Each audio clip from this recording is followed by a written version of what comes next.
Oi, gente. Alô, alô. Nossa live sobre hormônios na menopausa e outras fases da nossa vida.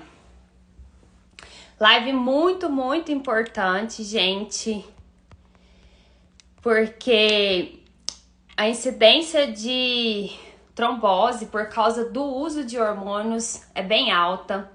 Boa noite, Elaine. Então, convide outras pessoas para participar, tá? Já estou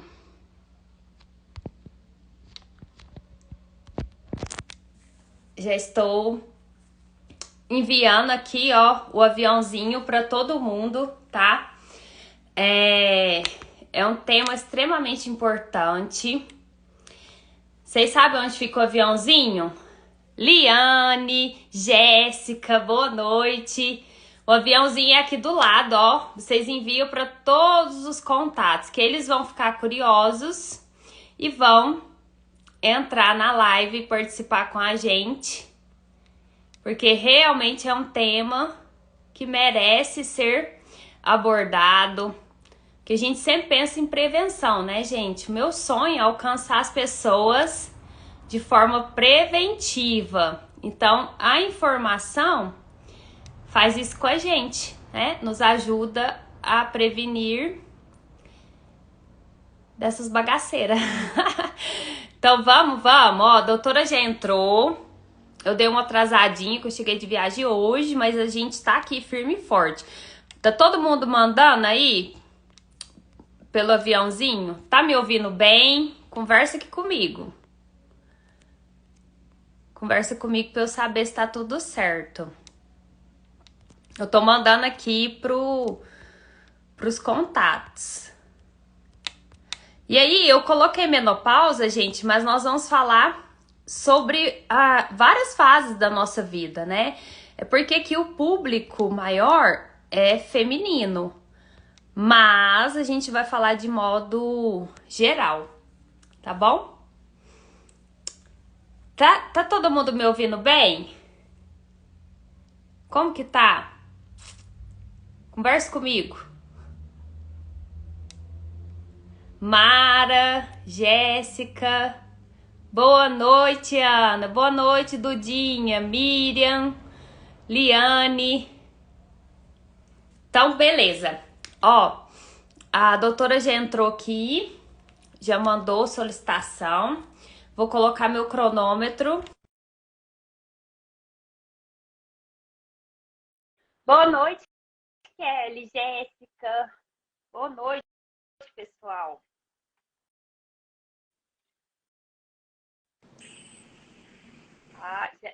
Oi! Oiê! Tudo bem, doutora? Peraí, gente, eu tava me sentindo faz tanto que só você para me fazer live. Eu teria uma birra de live em 2020, naquela overdose de lives. Também. E aí, aqui, agora fazia tempo que eu não fazia, eu tava aqui, gente, onde manda o pedido? Eu não lembrava mais como mexe aqui, ó. Nossa, obrigada, viu? Mas é porque a gente deixa salvo, né, doutora Aline? E aí depois, quando surgirem aquelas dúvidas ou aqueles comentários lá, aí eu consigo falar, olha, veja essa live aqui que explica tudo certinho. Mas tá me vendo certinho? Tá, né? Que eu tô aqui com Tá ótimo. as coisas na minha frente, eu não tô enxergando aqui, ó, pronto. Tudo bem? Tá ótimo. Tudo bem. Bom te ver, faz tempo. Acho que a última vez que a gente conversou foi em live, né? Lá na página da sociedade. Isso mesmo.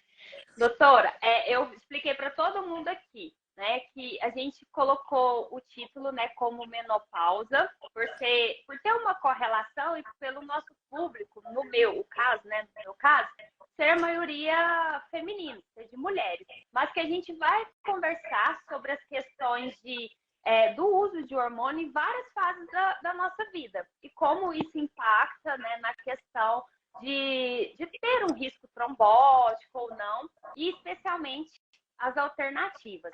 E aí, pensando nessa questão da fase de vida, da menopausa, explica um pouquinho sobre essa fase de vida nossa, da mulher, que é tão peculiar, e esses tratamentos, né, que ao longo dos anos foram evoluindo. E aí antes eu vou fazer até um comentário, que eu acho que é contar para o pessoal aqui de onde que surgiu essa live, né? Porque eu acho que foi algum post, eu não lembro exatamente, de alguém Foi. comentando, falando alguma coisa de reposição hormonal, nesse post especificamente falando de menopausa, falando que não podia usar. E aí eu entrei num comentário e falei, pode sim, da forma correta. E aí você falou, e aí me deu uma gastura, eu como vascular, que eu atendo aqui, eu atendo muita trombose. E eu vejo muita gente deixando de ter acesso a vários tratamentos, às vezes por coisa, achando que é uma coisa diferente. Não é, hoje já é padrão. Então, assim, não é que é a exceção, como a gente estava conversando. E eu acho que o Infelizmente. assunto hormônio hoje, independente da trombose, é um assunto muito controverso, principalmente na internet. Porque hoje a gente tem uso de hormônio para anticoncepcional, para tratamento de pele. Você sabe bem, fala muito bem disso, as indicações para tratamento de endometriose, para pessoal aí da maromba que quer fazer hipertrofia, para questão mais estética. Tem o pessoal que faz para reposição hormonal. E o problema é que tudo isso junto e misturado vira um bolo e tem a prática, a boa prática, a má prática, e acredite, se as pessoas que não trabalham com isso, que não são médicas olhando de fora, criam algumas crenças que são erradas. Eu tenho muito paciente falando, é o chip da beleza. Não existe chip da beleza.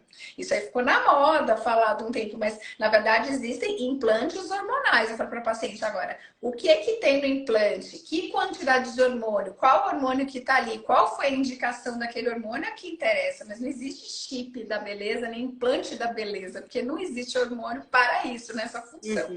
É o marketing que atravessa as questões médicas e às vezes para nós, leigos, né, ficam muitas dúvidas. Por isso que a gente tem que ter esses espaços para conversar um pouquinho. E eu tenho muita paciente que às vezes eu vejo aqui que tá assim, na menopausa, que é um período, eu tô em climatério, eu tenho 47, então assim, eu passo por isso, eu falo que eu atendo mulher o dia inteiro, muito nessa transição das minhas pacientes, e eu vejo às vezes assim, claramente definhando na minha frente, entrando em menopausa, com uma necessidade assim, descarrada e cuspida de hormônio, e não fazendo uso por puro desconhecimento, preconceito, medo de coisas que na verdade não são reais.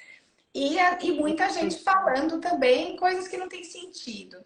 E eu falo que a própria ginecologia, adoro os ginecologistas, mas eu falo que eles estão passando a especialidade, assim como a vascular, minha área passa por mudanças de tratamento, de laser, não sei o que, vai mudando, a ginecologia passou por um período de transição importante nessa parte hormonal e nem todo mundo ainda alcançou e se atualizou nesse tipo de coisa. Então é muito comum mesmo você pegar uma paciente em transição menopausal, claramente com sintoma de menopausa e tem esse benefício, que vai no médico ginecologista e fala, mas você não está sentindo nada, então não precisa tomar. E aí, será que não está sentindo nada mesmo? E eu conversando com ela aqui em 5 minutos, falo que mulher com mulher, né? 5 minutos eu falo, mas como você não está sentindo nada? Você está com osteoporose, você está sem dormir, você está com perda de massa muscular. Isso é sintoma, isso não é nada. Então a gente precisa alinhar e entender. Eu acho que essa conversa tem que ir também um pouco no o que é sintoma e quando que você tem que fazer, não só, né? Porque essas não só com essas contraindicações, e entender os riscos e os benefícios. Certinho. E aí, você comentou, né, da sua experiência, dessa transição de vida da fase da mulher, que é quando a gente para, né, de menstruar e entra numa outra fase. E explica pra gente, né, o que acontece, né, com o nosso corpo, que surge, às vezes, a necessidade de fazer essa reposição e ter um cuidado mais diferenciado nessa fase. A gente tem que entender que o corpo da mulher, a gente tem que sempre lembrar, eu falo muito para as minhas pacientes, eu não sei se você sabe disso, que a gente nunca conversou sobre isso, que eu sou cirurgiã vascular, mas eu faço medicina integrativa, longevidade saudável, então tem algumas coisas que eu converso muito com as minhas pacientes no consultório. Então, a gente tem que lembrar sempre que a gente é bicho. A gente às vezes esquece disso quando a gente está pensando nas coisas como que o corpo funciona e qual é a nossa função biológica mesmo, como bicho.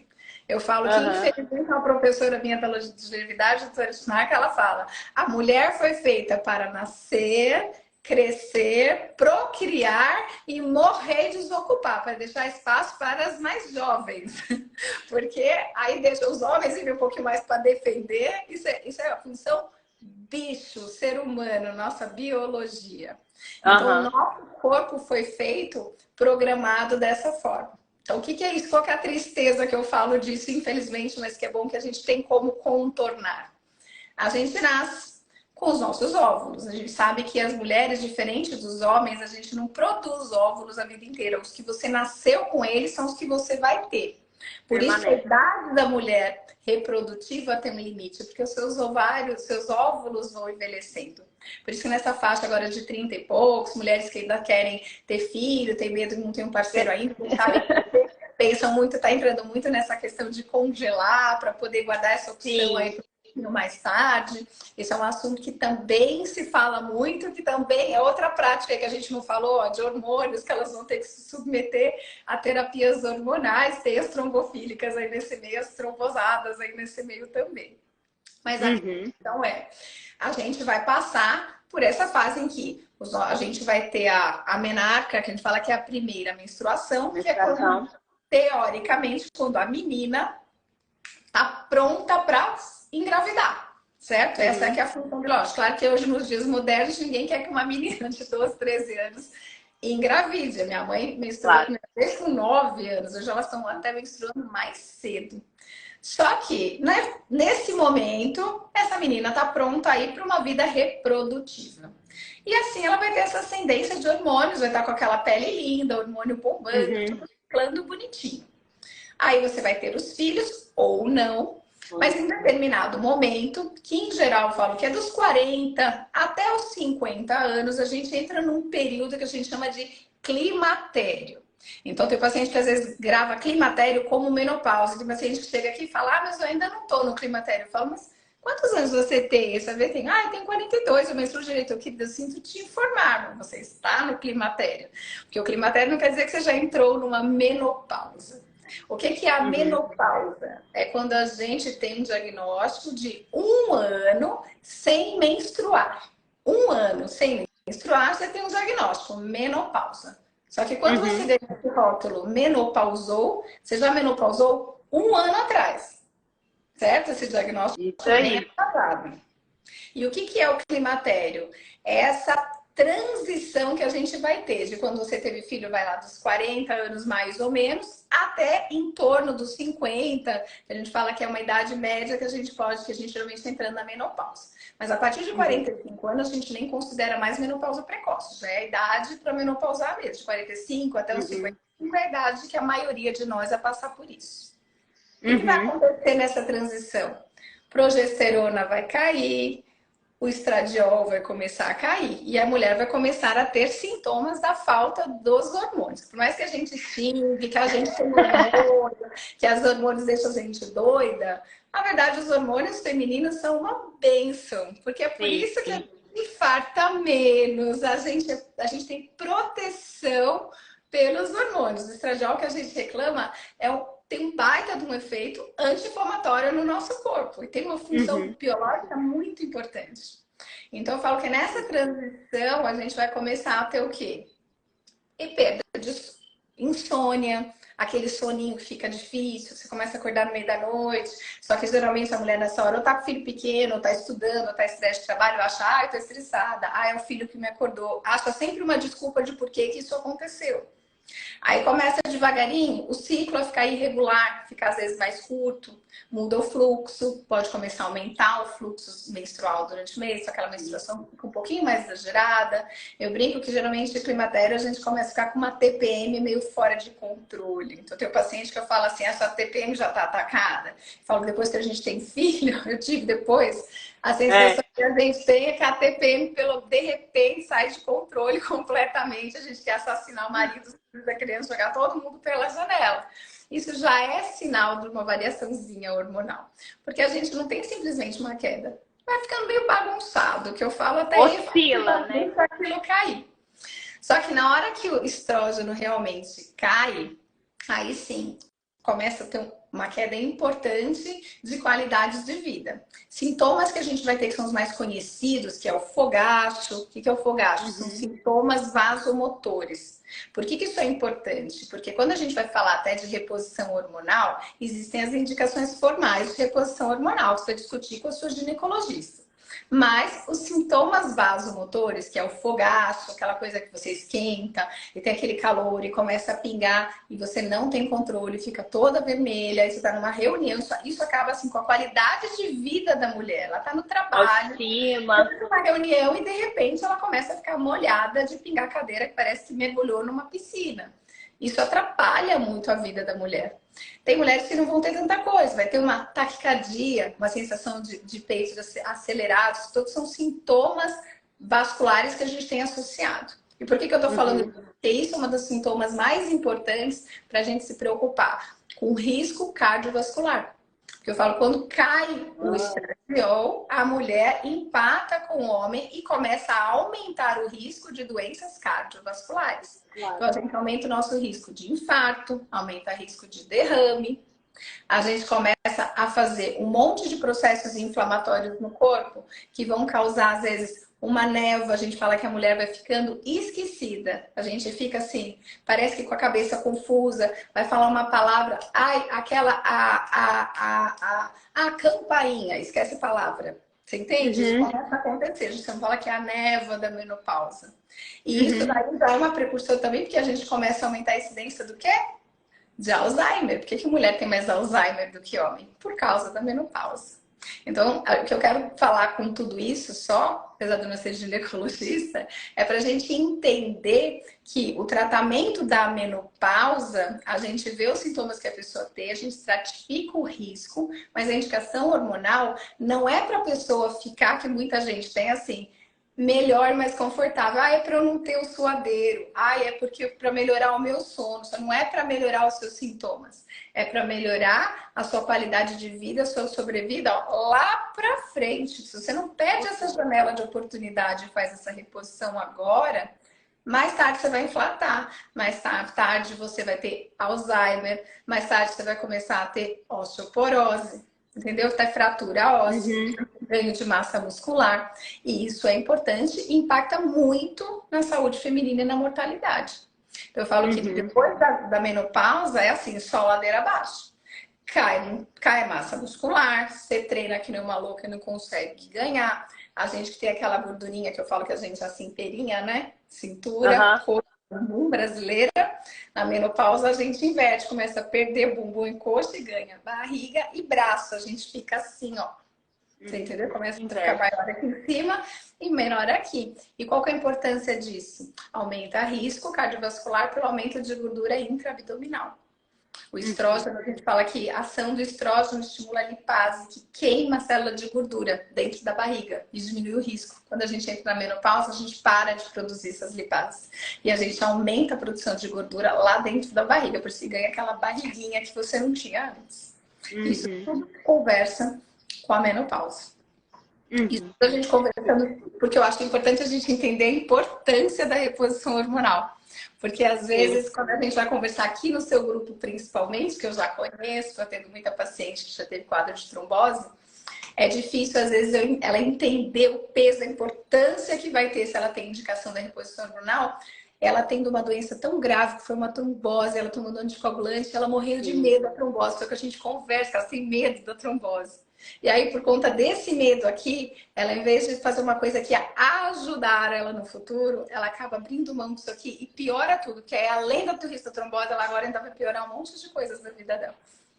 Exatamente. É fazer esse equilíbrio, né, entre as nossas vivências e a nossa história clínica de trombose, de varizes, de um risco aumentado para trombose e a questão dos hormônios, às vezes com um jeito assim, sem um cuidado especial e particularizado para cada situação. E a gente fala assim, ah, mas o hormônio, eu não posso hormônio de jeito nenhum, nunca mais. O que vai ser minha vida? Com todas essas coisas que você falou Mas Quem aí vai vem para a questão que ladeira a gente fala, é que abaixo. as pessoas confundem muito que lembram, às vezes, de uma experiência ruim. Vou dar o meu exemplo, tá? Eu nunca Aham, me dei bem com anticoncepcional, nunca funcionou pra mim, passava mal, dava dor de cabeça, tinha enxaqueca, eu nunca consegui usar. Só que não tem nada a ver essa lembrança ruim. Anticoncepcional, anticoncepcional. Terapia de reposição hormonal é outra coisa, tá? uhum, Uma coisa é uhum, anticoncepção. Então, tem indicação de anticoncepção? Sim, é um determinado remédio, aí a gente pode discutir se quiser no final, anticoncepcional e tudo mais, os métodos aham, anticoncepcionais específicos, porém, quando a gente fala de terapia de reposição hormonal, a gente está falando sobre repor para o seu corpo o seu hormônio que você já produzia e deixou de produzir, em uhum, doses fisiológicas, ou seja, na mesma dose que o seu corpo produzia antes. Eu não estou falando de uhum, suplementar, eu estou falando só de repor. Então, isso vai uhum. trazer bem-estar. Não tem uma paciente em período de menopausa que vai repor um hormônio em dose adequada, só suplementar, e que não vai falar, ai, voltei à vida. Nossa Senhora, minha vida voltou de volta. Eu já tive paciente e amigas que estavam em tratamento de depressão há 2 anos. Aí foi ver a Ó, menopausa, tomando um monte de antidepressivo. Ela não estava com depressão, ela estava na menopausa, tá. entendeu? Uhum. E aí, essa diferenciação é muito importante, né? Que para cada necessidade tem uma indicação. Contracepção é uma história, terapia de reposição hormonal é outra história. E quando a gente pensa no nosso público aqui, né? Que é o pessoal que já teve, né, doutora, um histórico. Eu, por exemplo, eu falo assim que a minha matemática é simples. Eu tenho um risco trombótico um pouco maior do que as outras pessoas, por ter tido um episódio de trombose, por ter trombofilia, por ter stents, por ter várias situações.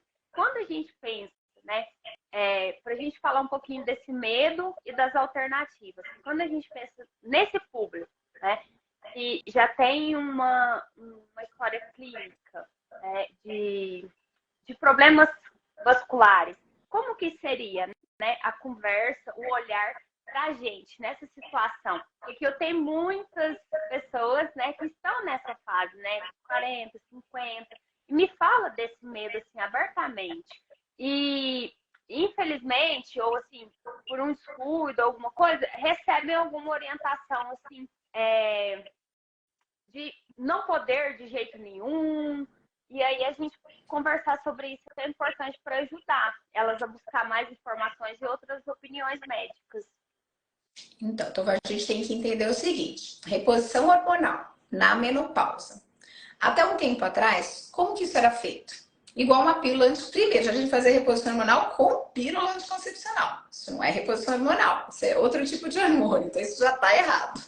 Mas existiam Mas pílulas era de feito, né? hormônio, eram feitas. E era feita como?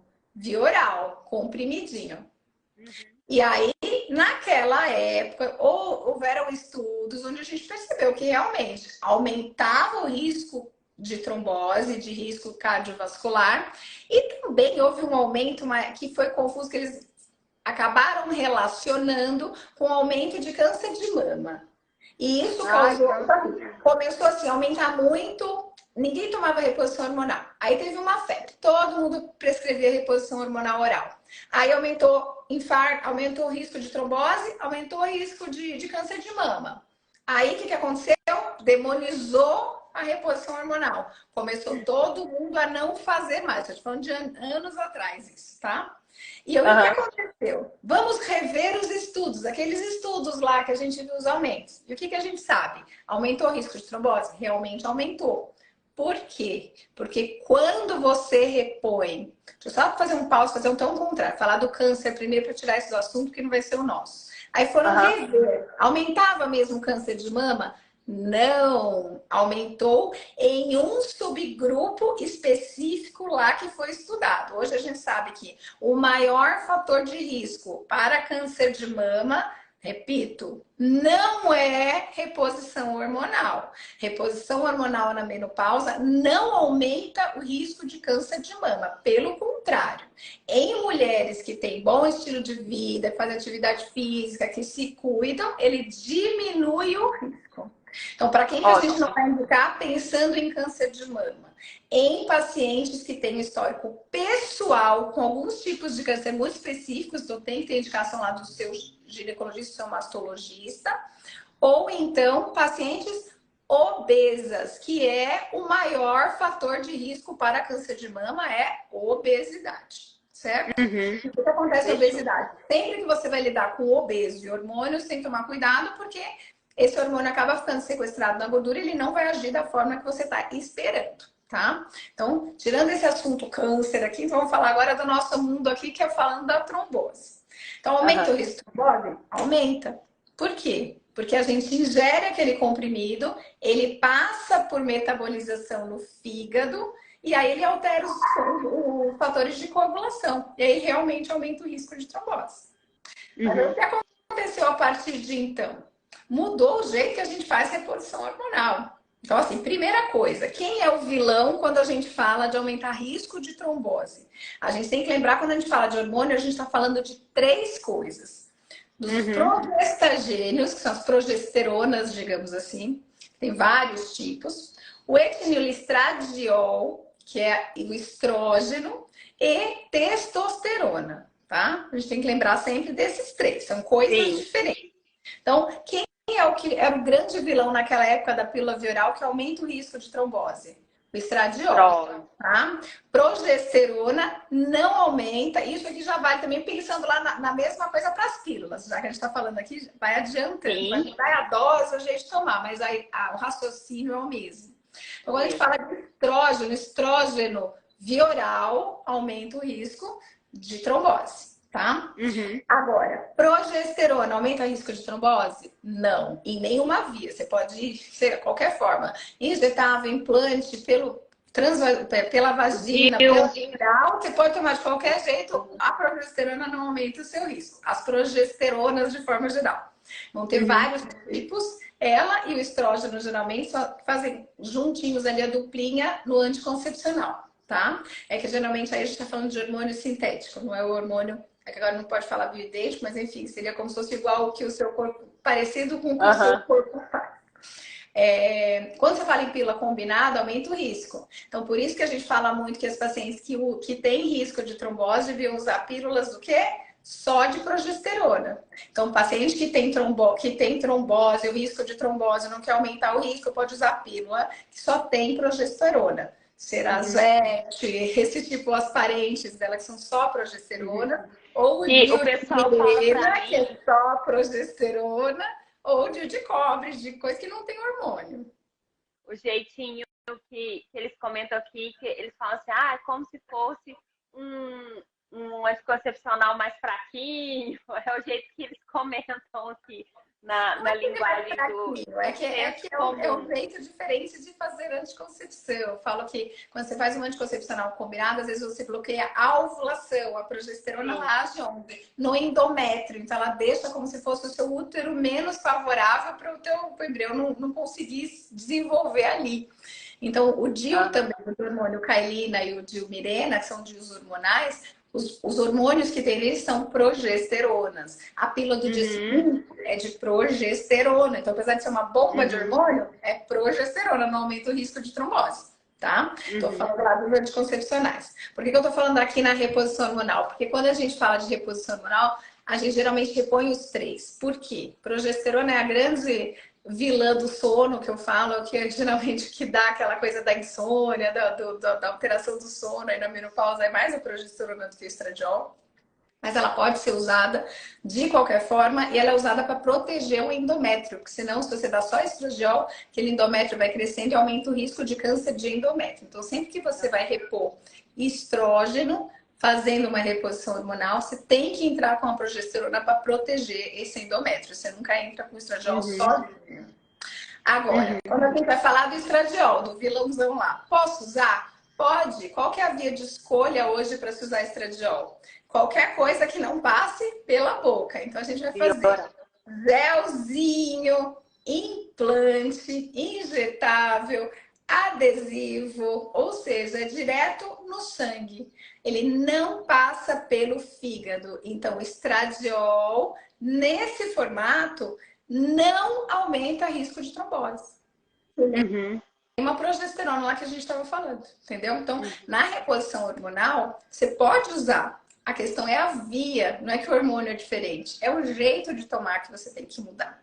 Então, fazendo uma reposição transdérmica, ou com implante, ou com adesivo, você pode fazer a reposição hormonal e você não vai aumentar o seu risco de trombose. E aí você pode usar em todo mundo que tem indicação de fazer a reposição hormonal. Inclusive, a gente que já tem um histórico de doenças vasculares. Exatamente. Inclusive, pacientes trombofílicas que têm alto risco, não aumenta o risco. É que nem você, por exemplo, que tem uma trombofilia, vai pedir um anticoncepcional, eu vou optar por um progesterol, por um anticoncepcional só de progesterona, tá? Ou um DIU de Mirena, ou um DIU de cobre. Só que se a gente for pensar nessas pacientes, às vezes está tomando até bom, às vezes você usar, ao contrário, a gente quer usar, você está tomar um anticoagulante, a pessoa, por exemplo, tem uma indicação de tomar um anticoagulante, que eu sei que você tem muita seguidora que usa, aumenta muito o fluxo. Aí a pessoa vira um caos na terra, não consegue ter vida social, porque vira uma enchente ambulante na menstruação. Como você resolve isso? Um DIU de Mirena. Você tem ou um anticoncepcional contínuo, a mini pílula lá que é o Cerazete, você consegue bloquear essa menstruação, diminuir sangramento, que pode piorar aí com o uso do anticoagulante. Então, até uma casadinha que vai ajudar a qualidade de vida aí na paciente que tem esses problemas de coagulação e uso de anticoagulante. Uhum. Então, para frisar, né? A questão da via de administração dos hormônios é o ponto principal para avaliar o aumento de risco trombótico ou não. Antigamente, eu falo isso, eu estou falando de novo, porque depois chove de pergunta para mim e aí eu gravo na minha cabeça. E aí a via de administração é muito importante e a gente acumulou, né, esse preconceito, porque antigamente, de fato, ocorria somente, né, ou prioritariamente via oral. E hoje, né, quando você fala, né, com tanta propriedade, é porque já tem estudos com vários tipos de grupos, alvos, inclusive eu falo quem tem problema vascular, desse não aumento de risco trombótico. Não, tem muito, isso já tem que já delimitou, por exemplo. Isso deveria ser a primeira escolha de tratamento. O que acontece com muita frequência? Vou só fazer um adendo que faltou o nosso terceiro vilão aqui, né? Que a gente fala da progesterona, tem o estradiol. Então, tiramos o assunto estradiol, que são os dois mais importantes. Mas a gente tem também a testosterona. Por que ela está importante? Porque hoje a testosterona é um hormônio importante para ser usado na menopausa. Gosto de falar isso, porque eu escuto muitas vezes as pessoas criticando muito o uso de testosterona, porque como a gente associa muito a testosterona com o uso para questão de hipertrofia muscular, de pessoas mais jovens, para suplementação, para questão. Tem muita gente que não gosta disso. Eu falo assim, eu acho que adultos têm que ter escolhas conscientes, sabe do seu risco. Se a pessoa quer usar, ela tem que usar sabendo o que ela está usando e a escolha que ela fez. Mas a questão é, a testosterona, ela na mulher menopausa a gente faz reposição também, só que é o que eu estava falando, em dose fisiológica, é um cheirinho que eu falo de testosterona. Não é para virar testosterona igual de homem, que é o que acontece às vezes. Por quê? Qual que é a importância da gente falar disso? Que ela sim, a testosterona, que é uma coisa que a gente, em dose fisiológica, aumenta o risco, ela sim é trombogênica. Então tem que tomar muito cuidado hoje em dia, porque o pessoal fica com medo de pílula de testosterona, mas pessoas, eu vejo meninas, às vezes, mais moças, que às vezes pode ter uma trombofilia, alguma coisa, e tá lá, passando gelzinho de testosterona, se aumentando testosterona para ganhar massa muscular, para ir para academia e tudo mais, por várias razões, e isso sim aumenta risco, tem que ficar atenta, tá? Porque a testosterona, a gente sabe que é trombogênica e é dose dependente, então tem que tomar cuidado com essa dose de progesterona que ela tá usando. Até testosterona, testosterona. Então, peraí que eu me perdi. A testosterona. Testosterona. Que é o hormônio masculino, vai. O hormônio masculino. E até em doses fisiológicas é trombogênica? Ele é trombogênico, é que você usando em dose fisiológica bem baixinha na mulher, ele não vai aumentar o risco. Então a gente acaba, tá. entendeu? A gente não preocupa tanto. Obviamente, se você tem uma paciente que não tem uma queixa relacionada, está na menopausa, ela tem uma trombofilia grave, ela não está anticoagulada, você pode fazer a reposição com estrógeno e progesterona e não usar uma testosterona, por exemplo. Tá? Entendi. Mas a testosterona, se usar um pouquinho, não vai aumentar o risco de trombose a ponto de ficar preocupante. Mas se começar a aumentar muito a dose, pensando nisso, porque antigamente a gente se relacionava muito a trombose com estrógeno, e ninguém lembrava da testosterona. Só que hoje está se usando muito.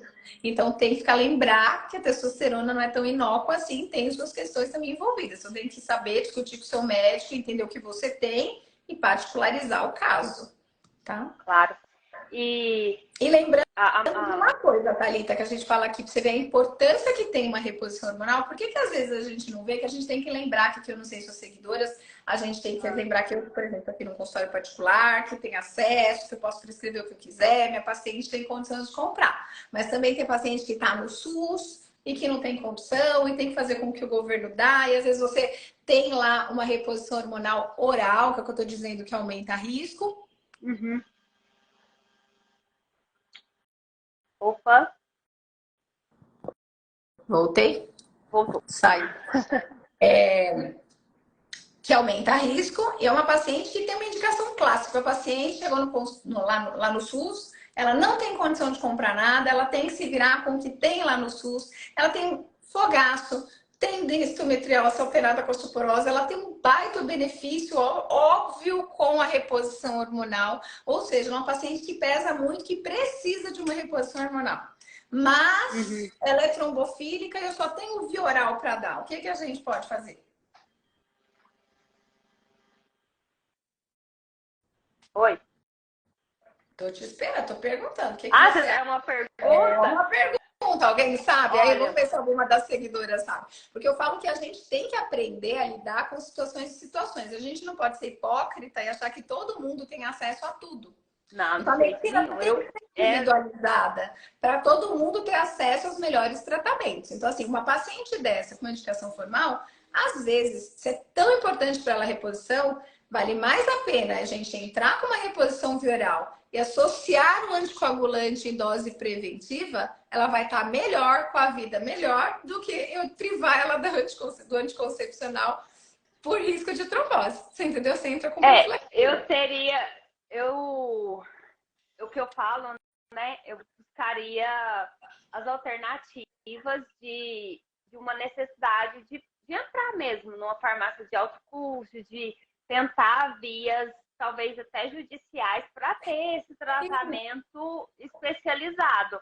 Porque quando a gente pensa, doutora, do ponto de vista psicológico, né, o nosso medo, né, mesmo que aumente, né, a anticoagulação, as questões que fazem parte da nossa vida, né, de ter uma nova trombose, daquela questão do estresse pós-traumático, de tudo aquilo que a gente vivenciou, e isso também interfere na qualidade de vida. Muito, e até não tem como a gente colocar mais ou menos, né, do que os sintomas físicos, mas as questões psicológicas também impactam. E aí é muito bom a gente saber, olha, tem essa alternativa, né, de fazer esse balanceamento com outros medicamentos, que no caso seria o anticoagulante, mas também da gente pleitear políticas públicas, que é o meu forte aqui, né, que eu falo assim, olha, quando a gente pensa nisso, a gente tem que pensar em todo mundo, né? O que pode fazer para esse grupo? É que eu falo assim que o meu ponto de vista até que estava um pouco mais era para... É porque eu sei que eu passo por muita dificuldade no consultório, às vezes, é de convencer a paciente da importância disso. Eu falo assim, sim, o peso que é a importância de benefícios que você vai ter de uma reposição hormonal. Sim. Não. Eu entendi o posicionamento. E só para complementar. E lembrar das pacientes que tiveram uma trombose como você, que fazem anticoagulação perene, que nunca vão suspender, que na verdade esse assunto não existe, que você já está tomando anticoagulante, você já está protegida. Que eu vejo paciente às vezes vem aqui, Ai, mas eu tive uma trombose, mas eu já suspendi o anticoncepcional, então já tô. Não, não suspende o anticoncepcional. Você tá tomando anticoagulante. Então, a partir do momento que você tá com um anticoagulante, ele já existe na sua vida, você tá protegida. Então, essa discussão já não existe, entende? Então, a paciente que usa anticoagulante, sim, pode usar o anticoncepcional se ela acha que tem indicação por alguma razão. Sim, ela pode fazer reposição hormonal da forma que ela achar melhor, porque ela já está protegida com o anticoagulante, entendeu? Uhum. Entendi. É porque eu brinco aqui, né, doutora, que gente, o pessoal que é curva de rio, aparece tudo, aquela pontinha que foge lá da estatística, da norma, desemboca aqui. E aí, Sim. quando você fala assim da proteção, né, do anticoagulante, não é incomum, por exemplo, eu receber relatos de pessoas que trombosaram mais de uma vez, mesmo em uso de anticoagulante. E aí, nem é só falando da varfarina, que já, assim, já tem outros anticoagulantes mais modernos. Mas, infelizmente, acontece. E aí, eu gosto de dar voz a esses casos para poder mostrar, né? Olha, então a gente precisa delimitar, estudar mais essa parte aqui, porque ainda Sim, está por exemplo, eu vou te acontecendo. dar um exemplo, mas eu vou te dar um exemplo aqui do que eu tô falando pra você entender. Eu entendo isso que você tá falando também, que realmente é a exceção, mas são os casos que a gente vai ter que realmente usar os hormônios que a gente sabe que não aumentam o risco. Mas, por exemplo, uma pessoa no seu primeiro episódio, a pessoa tá lá, foi tomar um anticoncepcional e teve uma trombose. O que é o mais comum de acontecer? Ou vai fazer uma cirurgia, aí suspende o anticoncepcional para fazer a cirurgia. Essas são situações comuns aqui que a gente tem com risco de trombose, que eu falo que são patralhadas. Porque eu falo assim, você começou um anticoncepcional, aí você teve uma trombose. Aí qual a conduta da pessoa? Tirar o anticoncepcional. Só que a partir do momento que você entrou com o anticoagulante, em teoria, a grande maioria vai estar protegida e sem o risco de engravidar. Uhum. Agora, se você tira esse anticoncepcional, você vai estar com uma menina desprotegida, correndo o risco de engravidar, sendo que a gravidez aumenta mais de 200 Mais vezes do o que o risco de trombose, anticoncepcional. muito mais do que o tal do anticoncepcional que ela tá. Entendeu? Sim, Tô tendo um sim. pouco que vai ficar para sempre, mas não tira. Você tem tempo, nesse tempo que você vai estar anticoagulada, de discutir com o teu ginecologista, fazer uma transição, pensar se não é botar um DIU de Mirena, depois tira esse anticoagulante e você mantém as duas proteções. Que a pior coisa que pode acontecer nesse momento, isso acontece com uma grande frequência, é a menina engravida nesse momento. Aí você não pode Aham. nem dar um anticoagulante, ela vai para um injetável e ainda tá aumenta milhões de vezes o risco e com uma gravidez indesejada. Entendeu?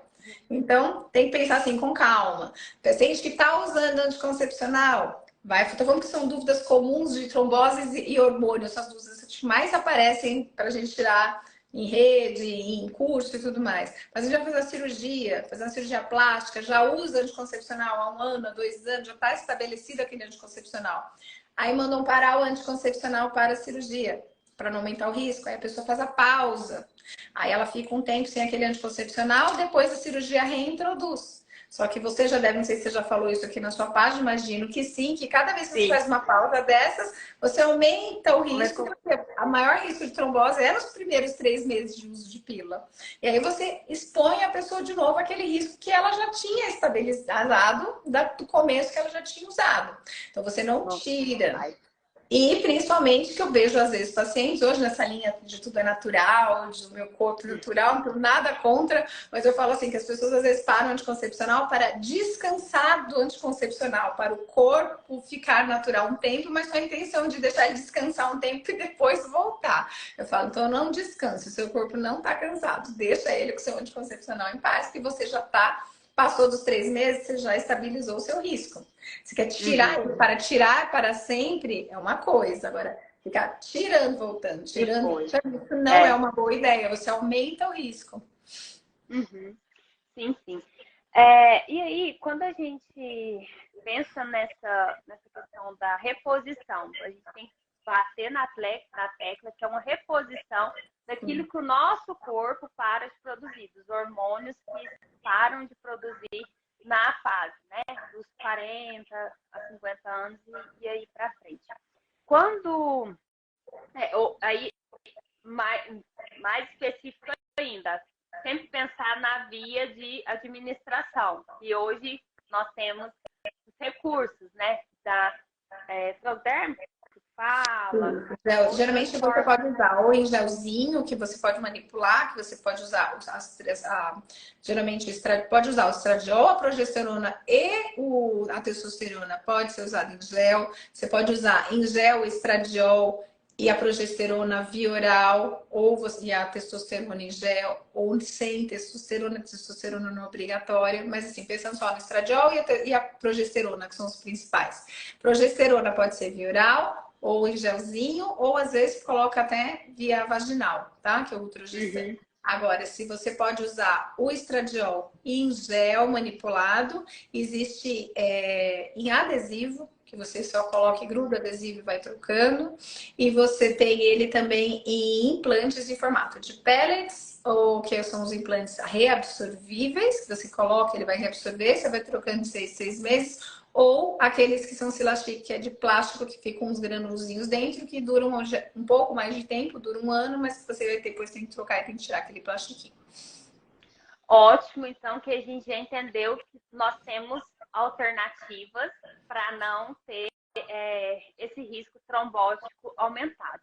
Mas, agora, que eu sei que você também pega muito nessa questão dos hábitos, além dessa questão da reposição hormonal dentro dos limites fisiológicos e com as vias de administração corretas, o que seria, do ponto de vista vascular, muito importante para nós mulheres, né, adotarmos como estilo de vida e hábito para a gente minimizar essas questões? Que você mesmo fala, né, que tem uma visão mais ampla, né, da medicina, que eu gosto muito, para a gente encerrar assim, com chave de ouro e adotar, para saber o que a gente pode fazer, né, que depende exclusivamente da gente. Então, assim, quando a gente vai falar de pilares da medicina do estilo de vida. O que são os pilares da medicina do estilo de vida? A gente tem que lembrar que isso é trabalho, tá? A gente tem aí trabalhos comprovados mostrando acompanhamento mais de 80 anos. Pessoas, você pegar as pessoas que têm hábitos de vida, que têm um índice de massa corpórea adequado, eles estudaram o que impactaria na vida dessas pessoas. Aí fizeram um trabalho gigantesco, mais de 80 mil pessoas acompanhadas, mostrando que quem tem índice de massa corpórea adequado, ou seja, um peso ali adequado para a sua altura, não fuma, nesse trabalho bebiam moderadamente, faziam atividade física regular e tinham um hábito de alimentação, eles tinham esse aumento de expectativa de vida aumentada de 14 anos para a mulher e 12 anos para os homens. Isso é um trabalho gigantesco da Circulation, que assim, se a gente conseguisse implementar pessoas bonitas esses hábitos, a gente aumentava a nossa expectativa de vida. Mas o que a gente fala quando fala de pilares da medicina do estilo de vida? E olha que os pilares todos, que é isso que eu gosto de explicar no consultório, todos têm a mesma importância. A gente tem um hábito de falar, você tem que melhorar o estilo de vida. A pessoa imediatamente pensa, e tem que pensar mesmo, tá? Vou fazer exercício e vou comer salada. Tá. Alimentação e atividade física são 2. Porém, cessação de vícios, não fumar, tá? E beber moderadamente ou não beber. Qualidade das suas relações interpessoais, gerenciamento do estresse e qualidade de sono são tão importantes quanto, tá? Eu falo que isso aqui você tem que pensar que é uma engrenagem que anda tudo junto. Então eu falo que às vezes a gente não tá pronto para mexer em todos, mas a gente tem que lembrar assim, se você começar a fazer exercício, automaticamente você acaba comendo um pouquinho melhor. Você comeu melhor, você vai dormir melhor. Você tá saindo de casa, você está se relacionando melhor, você entendeu? E se você vai mexendo nesses pilares, melhorando aos poucos, essa engrenagem funciona bem. E qual que é a importância disso na menopausa especificamente? Porque mudanças de hábito de vida são uma grande solução para a gente gente melhorar estresse oxidativo, que é o que começa a acontecer aí a gente tem para a vida inteira, a doença do mundo moderno, né? Estado inflamatório, estresse oxidativo, resistência insulínica, são doenças que eu falo da modernidade. A gente hoje parou de andar, a gente era bicho, era para estar andando o tempo todo. Eu fiz um vídeo até outro dia falando disso, que não é o exercício que faz bem para a saúde, é a falta de exercício que faz mal, entendeu? Só que a gente se prejudica, aí a gente fica se sentindo mal porque não vai para academia, que não consegue, porque você devia estar se movimentando. Então, às vezes, a gente troca um pouco essa visão. A gente tem que entender que a gente foi feito para se movimentar. Então, se eu tivesse que escolher hoje, primeira coisa para mudar todo mundo é ter que fazer atividade física. Ponto. Tem que fazer. Não é uma escolha. Eu falo, mulher na menopausa tem que fazer. Ai, mas eu não gosto, não me interessa. Ai, mas vou fazer então pior. Não, desculpa, querida. Vai fazer, tá na idade de menopausa, musculação. Mas eu não gosto, não interessa. Tem que fazer. Porque a melhor coisa que você vai ter para emagrecer, não acho que é aeróbico? Não, musculação, porque tem que ganhar massa muscular. Quanto mais massa muscular você tem, melhora o teu metabolismo basal, então você gasta mais, você acaba emagrecendo mais, melhora todos os scores de longevidade que a gente tem lá pra frente. Então a gente precisa movimentar o corpo, fazer atividade física e se movimentar. Como? Aí vamos entrar em várias estratégias aí de como tentar manter movimentos ao longo do dia, que eu falo de você ter que se enganando, eu falo que a prática tem um livro que é ótimo, que é... Ai, Deus, o poder dos hábitos. Quem não leu, leia, porque vale pra vida. Eu falo assim, que eu odeio água, eu sou um ser que fica do deserto, se eu passar o dia inteiro sem beber água, eu não sinto nem sede. Só que eu sou literalmente, ó, viciada em café. Então eu criei um artifício aqui pra mim, pra me enganar, que é, fica o café do lado de um copo de água. O dia inteiro isso aqui comigo. Por quê? Para tomar o café, eu sou obrigada a tomar um copo de água. Tá? Isso é um acordo meu comigo mesma. Então, hoje, graças a Deus, depois de um tempo, virou hábito. Porque a gente fala que 30% que a gente faz durante o dia são atos que a gente faz sem pensar, que a gente faz pelo hábito. Então, a gente tem que tentar pegar as coisas que a gente precisa fazer na nossa vida e tentar transformar em hábito, para você fazer no piloto automático, sem pensar. Então, tá aqui o meu exemplo da água. Que nem o exemplo de escovar o dente. Você não pensa para escovar o dente. Você fala, o dente. Você entendeu? São coisas que você tem que fazer. Então, o exercício é assim, tem vontade? Não, você não tem vontade. Você só levanta e faz. Por quê? Porque tem que fazer. Você tá naquele horário, como despertador, você vai no piloto automático. Com vontade, sem vontade ou arrastado, mas tem que ir. Então, assim, a alimentação, a gente fala que precisamos aprender a descascar mais, desembalar menos, comer mais comida de verdade, mais verdura, mais legumes e tentar comer menos industrializado, reduzir carne vermelha. Falo assim, aí a dieta vai ser específica para cada um, mas eu falo que a gente tem que parar com essa mania de demonizar alimento. Então hoje é o glúten, amanhã eu sei lá o quê, não posso comer uma coisa, mas se preocupa muito pouco com o que a gente come, muito com o que a gente vai deixar de comer. Tá? Então, estilo de vida de forma geral, com a quantidade também, né? Com a batata frita que você não pode. Eu quero assim, pegou o prato, ó, eu preciso que você coloque aqui metade do prato de legumes, de verduras, não sei o que. O resto você pode pôr o que você quiser. Pode comer o que você quiser, sua tranqueira. Eu aposto que se você começar a comer mais do que precisa, vai sobrar menos espaço para o que não precisa. Entendeu? E você vai fazendo mudanças aos poucos. É que a gente tem mania e faz restrição, tira essa coisa, tira o carboidrato, tira não sei o quê. E aí a gente acaba ficando restrita e como a gente fala que privação gera compulsão, né? A gente vai querer mais aquilo que você tirou. Então, são hábitos que você tem que ir criando, não tem jeito. Cigarro não tem que fazer. Higiene do sono, eu falo que higiene do sono, ainda mais cigarro com trombofilia aqui no grupo das tromboses, não preciso nem dizer, né? O tanto que isso é proibido. Tem uma paciente aqui no consultório que ela veio que fumava, veio fazer um procedimento. Ela estava tomando anticoncepcional e fumando. Eu falei, olha que Deus, não vou fazer. Aí ela falou assim, mas por que não? Tira o cigarro. Ah, tu não vai conseguir fumar, então a gente vai tirar o anticoncepcional, vai trocar o anticoncepcional, vou mudar para uma pílula que não aumenta risco, porque eu tiro um fator para poder fazer procedimento. Você já está com a pílula combinada. Botou aqui um cigarro. Você quer agora que eu faça uma espuma em cima dessa sua vez? Você vai ter um treco. Aumenta muito o risco. Então, a questão que eu falo é assim, cigarro, não tem nem como a gente discutir. Precisa tirar. Falo que essas gerações de hoje a gente não devia mais conversar sobre isso.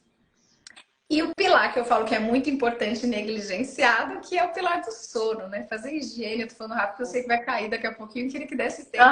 tá?